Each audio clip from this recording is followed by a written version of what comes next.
محبت هیل کلی په ظاهره ډېر شین او ښکلی و، خو د ځینو خلکو فکرونه پکې ډېر تنګ و. په دې کلي کې یو سپین ږیری چې چودري حمید نومېده اوسېده. هغه ډېر عزتمند سړی و، خو د هغه لور زویه د کلي د خلکو لپاره ټوپ یوه وسیله وه. زویه چې کله پیدا شوه نو په بدن کې یوه تبې ناروغي وه. د هغې هېټه له حده زیاته غټه او پړسېدلې وه. پلار یې ډېر ډاکټرانو ته وښودله، خو چا به ویل چې دا د هارمونونو ستونزه ده او چا به ویل چې دا د غوړیو یو داسې غوټه ده چې په اپریشن کې خطره لري. زویه چې کله لویه شوه مخکې د سپوږمۍ غوندې روښانه او سترګې یې ډېرې ښکلې وې، خو چې کله به په لار روانه وه نو د دروند وجود له امله په داسې کړېده لکه یو غټ غر چې روان وي. د کلي نوره جینۍ به ورسره لوبې نه کولې. کله به چې هغه په کوڅه تېرېدله نو ماشومانو به ورپسې نارې وهلې. زویه راغله، د غنمو بوجۍ راغله، وګورئ ځمکه لړزېږي. زویه به په خاموشۍ کور ته ننوته او په مسله به کېناسته. هغې به له خدای پاک څخه پوښتنه کوله: یا ربه، زما سبونه محفوظه وجود په خپله نه دی جوړ کړی. ورته تسلي ورکوله، خو د مور په خپلو سترګو کې به هم اوښکې وې. یو ځل له هره یو دولتمنه کورنۍ د رشتې لپاره راغله. هغوی اورېدلي وو چې چودري حمید ډېر مالدار او دولت لري. کله چې مېلمانه راغلل نو زویه ته یې نوي کالي ور واخیستل او ډېره په هنر یې جوړه کړه. خو کله چې زویه کوټې ته د چایو پتنوس په لاس ننوته، د کوټې خاموشي په یو عجیب وحشت بدله شوه. د هلک مور خپلې عینکې سمې کړې او په حیرانتیا یې وویل: حمید صاحب، دا ستا لور ده که کومه بله ښځه دا خو په دروازه کې نه ځایېږي. موږ ته داسې جینۍ پکار ده چې نڅا وکړي، نه دا لکه د بندین غوندې ولاړه وي. د هلک پلار په خندا وویل: دا خو داسې ښکاري لکه په خېټه کې چې ټول کلی پټ کړی وي. موږ دا رشته نسو کولی. هغوی په داسې حال کې لاړل چې د زویه پلار عزت یې په خاورو کې ګډ کړو. زویه په هغه شپه تر سهاره پورې نه شوه ویده. هغې په لومړی ځل په عینه کې خپل ځان ته وکتل او له خپل ځان یې کرکه راغله. په پای کې پلار په ډېره مجبورۍ کې زویه د اسلم په نوم یو سړي ته ورکړه. اسلم په ښار کې په یو فکټرۍ کې کار کوو. عمر یې له زویه ډېر زیات او لومړی ښځه یې مړه شوې وه. اسلم یوازې د پلار د مال او د کور د خدمت لپاره دا واده کړی و. کله چې زویه ښار ته لاړه ژوند ورته نور هم سخت شو. یو ځل زویه بازار ته د سودا لپاره لاړه. بازار کې ډېره ګټه بوټه وه.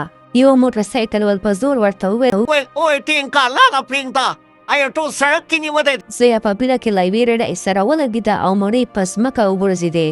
میوه خرڅوونکي ورته وویل: ته خو باید په کور کې چې په زنځیرونو تړلې وه چې بهر د غریبانو توان ونه کړ. زویه چې کله کور ته راغله اسلم ورته هم په غوسه و. چیر کوې بیا دې په بازار کې زما نوم بد کړو. هلک رانه پوښتنې کوي چې دا کومه بنا دې کور ته راوستې ده، ستا دغه ټفلې ورکه شه. زویه به په پخلنځي کې په سخته ګرمۍ کې ولاړه وه، خو اسلم به کله هم ورته د اوبو ګیلاس ونه ورکوو.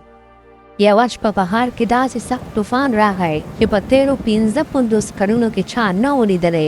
تندرونه ځمکه لړزوله او ډېر زیات باران و. په همدې وخت کې اسلم په صفا ناست و چې ناڅاپه یې سینه ونیوله. د هغه رنګ زیړ شو او درد له امله یې چغه کړه: زویه زما سینه ساه مې بنده شو. اسلم په ځمکه راولوېد. زویه منډه کړه. هغه پوه شوه چې اسلم ته هټ اټیک وشو. هغې غوښتل ټلیفون وکړي خو ټلیفون کار نه کوو. بهر په سړکونو کې تر زنګونو اوبه ولاړې وې او بجلي هم تللې وه. زویه د ګاونډیانو دروازې وټکولې خو هېچا دروازه خلاصه نه کړه. یو ګاونډي ورته وویل: په دې طوفان کې بهر مه وځه. خو زویه پوهېدله چې اسلم ژوند په خطره کې دی. هغې هغه ټولې بدې خبرې هېرې کړې چې اسلم ورته کړې وې. هغې خپل چادر په سر کړو. اسلم یې په خپلو قوي اوبو واخیسته او بهر ته ووته. د هغې خپل وزن ډېر و خو نن د هغې اراده تر غره هم لوړه وه. بهر اوبه ډېرې تیزې وې. د زویه دروند وجود چې خلکو به ورته ټینګ وي نن د هغې لپاره خطو ثابت شو. د اوبو تیز جریان ډنګر فنکې له ځایه بې ځایه کوله، خو د زویه وزن هغې ته ثبات ورکوو او اوبو نه شو وړلی. هغې اسلم کلک نیولی و. ساه یې بنده شوه. خپې یې په خټو کې ننوتلې. خو هغې وویل: یا الله نن مې مو شرموه. هغه نږدې یو نیم کیلومتر په اوبو کې لاړه. تر څو یو موټر پیدا کړي او هسپتال ته یې ورسوي. په هسپتال کې ډاکټرانو اسلم دستي داخل کړو. زویه په دهلیز کې په داسې حال کې ناسته وه چې کالي ټول ډونګ او له ستړې یې ربېدله. یو ساعت وروسته ډاکټر راووتو. په حیرانتیا یې وویل دا سړی چا راوړی دی؟ زویه په ویره وویل با ډاکټر صاحب آیا فروغ دی؟ ډاکټر ورته نږدې شو او وویل ویل خورې دا یوه معجزه ده. په داسې طوفان کې د داسې دروند ناروغ راوړل ستا مېړانه ده. که ته 5 منټه نوره لیټ شوی وی نو د اسلم ژوند به په خطر کې وی. واقعي یوه اتله یې ته. څو ورځې وروسته اسلم په هوش کې راغی. هغه چې کله زویه ولیده نو سترګو یې له اوښکې ډکې شوې. هغه ته هر څه یاد شول. هغه یاد شول چې څنګه یې په زویه پورې خندلي وو.